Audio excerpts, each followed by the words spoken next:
അസ്സലാമു അലൈക്കും വറഹ്മത്തുള്ളാഹി. അൽഹംദുലില്ലാഹി റബ്ബിൽ ആലമീൻ. വസ്സലാത്തു വസ്സലാമു അലാ അഷ്റഫിൽ മുർസലീൻ വഅലാ ആലിഹി വസഹ്ബിഹി വസല്ലം.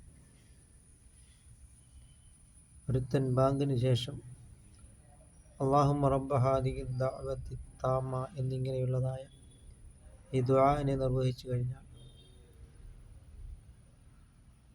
വജബത്തു ലഹു ഷഫാഅത്തി, അവന് എൻ്റെ ഷഫാഅത്ത് നിർബന്ധമാകുമെന്നാണ് സയ്യിദുനാ റസൂൽ കരീം സല്ലല്ലാഹു അലൈഹി വസല്ലം തങ്ങൾ പറഞ്ഞത്. അതുകൊണ്ട് നാം പതിവാക്കുക. അങ്ങനെ മുത്തുനബി സല്ലല്ലാഹു അലൈഹി വസല്ലം തങ്ങളുടെ പേരിൽ ചൊല്ലുന്ന സ്വലാത്തുകൾ ഒരിക്കലും അല്ലാഹു തആല തട്ടുകയുമില്ല. നിസ്കാരമായാലും ദാനധർമ്മമായാലും അതൊക്കെ സ്വീകരിക്കുന്ന കാര്യത്തിൽ സംശയമാണ്. നോമ്പായാലും ഹജ്ജായാലുമെല്ലാം സ്വീകരിക്കുന്ന കാര്യത്തിൽ സംശയമാണ്. ഒരാൾക്ക് കൊടുത്തിട്ട് അതിമോശമായി പറഞ്ഞു കഴിഞ്ഞാൽ ചിലപ്പോൾ അത് നഷ്ടപ്പെട്ടേക്കാം.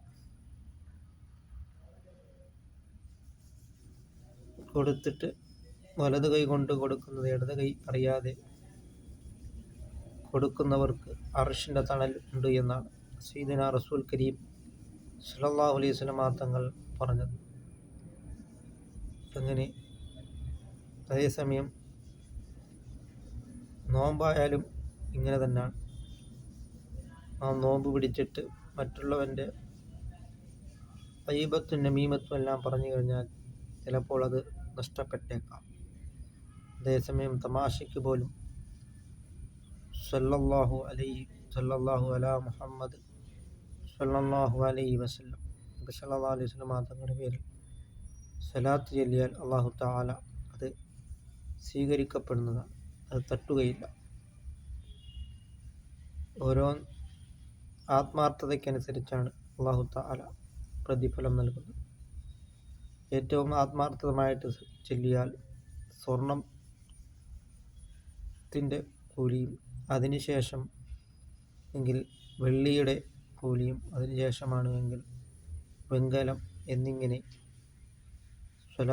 അസ്സലാത്തു അലാ റസൂലില്ലാഹി സ്വല്ലല്ലാഹു അലൈഹി വസല്ലം തങ്ങളുടെ പേരിൽ ധാരാളം സ്വലാത്ത് വർദ്ധിപ്പിക്കുന്നവരിൽ അല്ലാഹു തആല നമ്മളെ ഉൾപ്പെടുത്തുകയും ചെയ്യുമാറാകട്ടെ.